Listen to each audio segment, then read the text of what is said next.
नमस्कार, आप देख रहे हैं जे प्राइम भारत और मैं हूं आपके साथ ज्योतिका। आइए रुक करते हैं खबर की ओर। समाजवादी पार्टी कार्यालय पर सपा सांसद राजीव राय ने की प्रेस कॉन्फ्रेंस। राजीव राय ने अपनी जान का खतरा बताया, कहा मुझे जान से मारने की धमकी मिल रही, मुझे चुनाव से पहले भी कई बार धमकियां आती रही, मेरा पीछा भी किया गया, पुलिस द्वारा कोई संज्ञान नहीं लिया गया।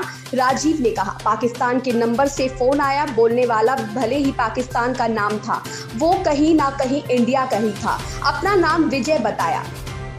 एक रिटायर्ड डीजीपी ने मुझसे कहा कि क्यों ना पुलिस को बताते, मैंने कहा कई बार बताया लेकिन कोई संज्ञान नहीं लिया गया। जो सरकार दावे करती है सुरक्षा की, आज आप देख सकते हैं, आज मैं सांसद हूं, एक रिटायर्ड ऑफिसर की वजह से मेरी शिकायत ले ली गई। 20 को मैंने शिकायत की है, 23 को मुकदमा दर्ज कर लिया गया। छोटापन नहीं दिखाता हूं वर्तमान प्रशासन पर, चूंकि अभी और कुछ दिन वेट करूंगा, नहीं होगा तो आपके बीच में आऊंगा। पहली बार केस दर्ज हुआ है तो अभी भी उम्मीद में रहूंगा कि कार्रवाई हो, लेकिन ये सच्चाई है कि मैं सभी अधिकारियों को बताता रहा, कभी न केस दर्ज किया न गंभीरता से लिया। क्या आपको किसी के ऊपर शक है या कोई ऐसा? मैं आपसे यही बोल रहा था कि मेरा न कोई आपराधिक रिकॉर्ड रहा है, न कभी आपने न मेरे जिस बच्चे का नाम लेकर अपराधी ने बोला उसको नहीं देखा होगा।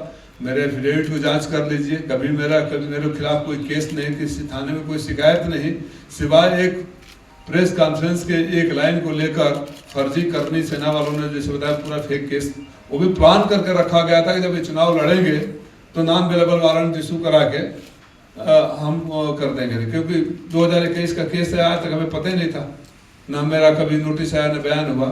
तो मेरा कभी अपराधियों से लड़ने का एक इतिहास रहा है, ये पुलिस के रिकॉर्ड में भी है। राजीव जी, क्या लोकसभा अध्यक्ष को पत्र लिखेंगे आप?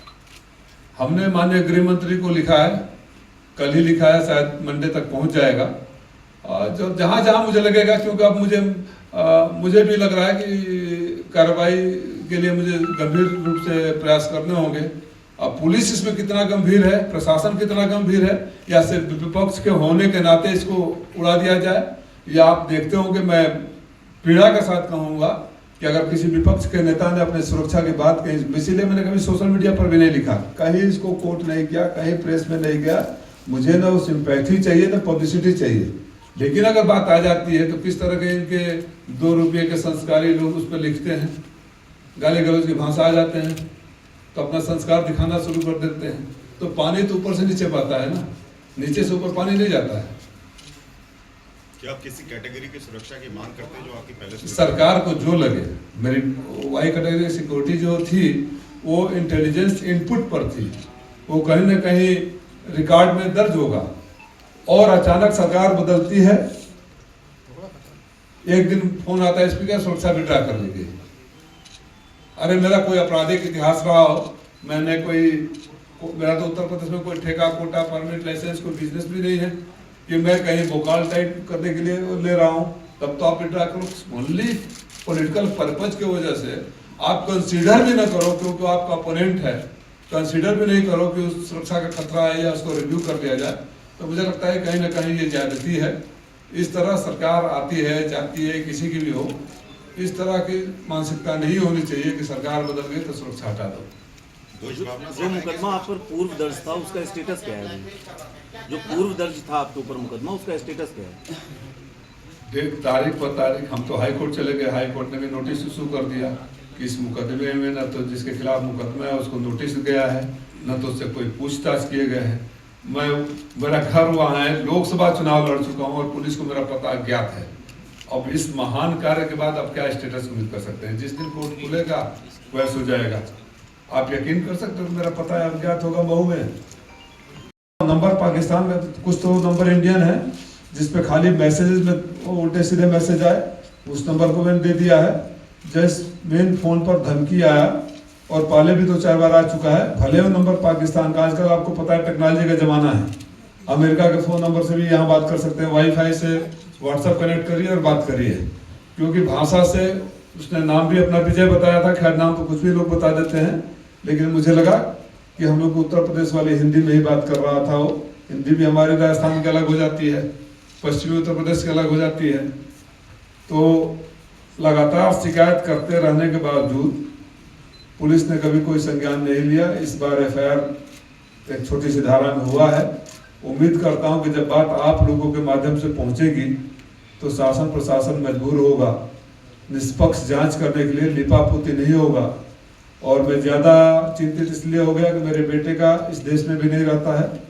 मेरे बेटे का ना मेरा आप लोगों में से किसी ने नहीं मेरे बेटे को देखा होगा, न जानता होगा। जो व्यक्ति वहाँ तक डिटेल पता रखा है तो इसको हल्के में नहीं लिया जा सकता। इसलिए जी अच्छा, इस तरह की धमकी आएगी लगातार तो आप हम या मंच पर जितने भी लोग बैठे हैं क्या चाहेंगे, वही मैं भी चाहता हूँ। मैंने कभी कोई टेंट्रम अपनी सिक्योरिटी मैं जब हमारी सरकार थी तो थ्रेट परसेप्शन पर ही मुझे वाइट कैटेगरी की सिक्योरिटी मिली थी और इंटेलिजेंस इंक्लूडिंग सेंट्रल गवर्नमेंट के आईबी ने उसको टैप किया था। लेकिन इस सरकार ने आते ही सिक्योरिटी विड्रॉ कर ली और वजह सिर्फ ये रहा कि मैं अपराधियों के खिलाफ लगातार लड़ता रहा। मैंने तो कभी कोई सरकार बोल दे कि मैंने एक चिट्ठी भी लिखा हो सिक्योरिटी के लिए, तो जो ये कहा जाता है कि अपनी सिक्योरिटी के लिए लोग करते हैं बोलते हैं, मैंने आज तक 8 सालों में, हमारी सरकार 17 में गई, 7 सालों में कभी एक लेटर तक नहीं दिया। जब भी हमें कुछ हुआ हमने पुलिस को बताया जरूर है और व्हाट्सएप के माध्यम से भेज दिया, स्नैपशॉट लेकर भेज दिया। इस बार भी एक इंडियन नंबर दिया हूँ और एक नंबर पाकिस्तान का है। इंडियन नंबर पर खाली मैसेजेज आए थे और पाकिस्तान के नंबर से धमकी आया, पहले भी आ चुका है। शिकायत इस बार पुलिस ने दर्ज की। क्या ये 2022 से आपको कंटिन्यू नहीं जी, लेकिन आपकी घटना को लेकर एक सप्ताह बीत चुका है। प्रदेश सरकार का कहना है कि साइबर हो या फिर इंटेलिजेंस हो, आज पूरी तरह से मजबूती से काम कर रहा है और आपके मामले में एक सप्ताह बीत चुका है। तो अब तो दिखना चाहिए ना, आप सही कह रहे हैं, दिखना चाहिए। मैंने अधिकारियों से बात किया, वही है कि सर्वेलांस पर लगाए हैं, जांच कर रहे हैं। और ये नहीं है, पुलिस ने खुद ही एक बार मैं क्षेत्र में जा रहा था, रेलवे लाइन क्रॉसिंग बंद था और क्रॉसिंग के अगर आप क्रॉस करके वो सीधे जाना चाहते तो एक सामने वाली उल्टी गाड़ी लाइन में आ गई थी, राइफल थे उस गाड़ी में, लोग बैठे थे और जो ही मेरी गाड़ी गई वो घुमा के गाड़ी पीछा करने लगा। हमारे ड्राइवर ने तेज किया स्पीड और वो गाड़ी खेतों में हमने उतार दी, तब तक वो गाड़ी आगे बढ़ गई थी। तो ये सब हम चूंकि सरकार नहीं होने का मतलब ऐसा तो नहीं होना चाहिए कि अगर आप शिकायत करो तो दर्ज न हो केस। इस खबर में बस इतना ही। बने रहिए जे प्राइम भारत के साथ।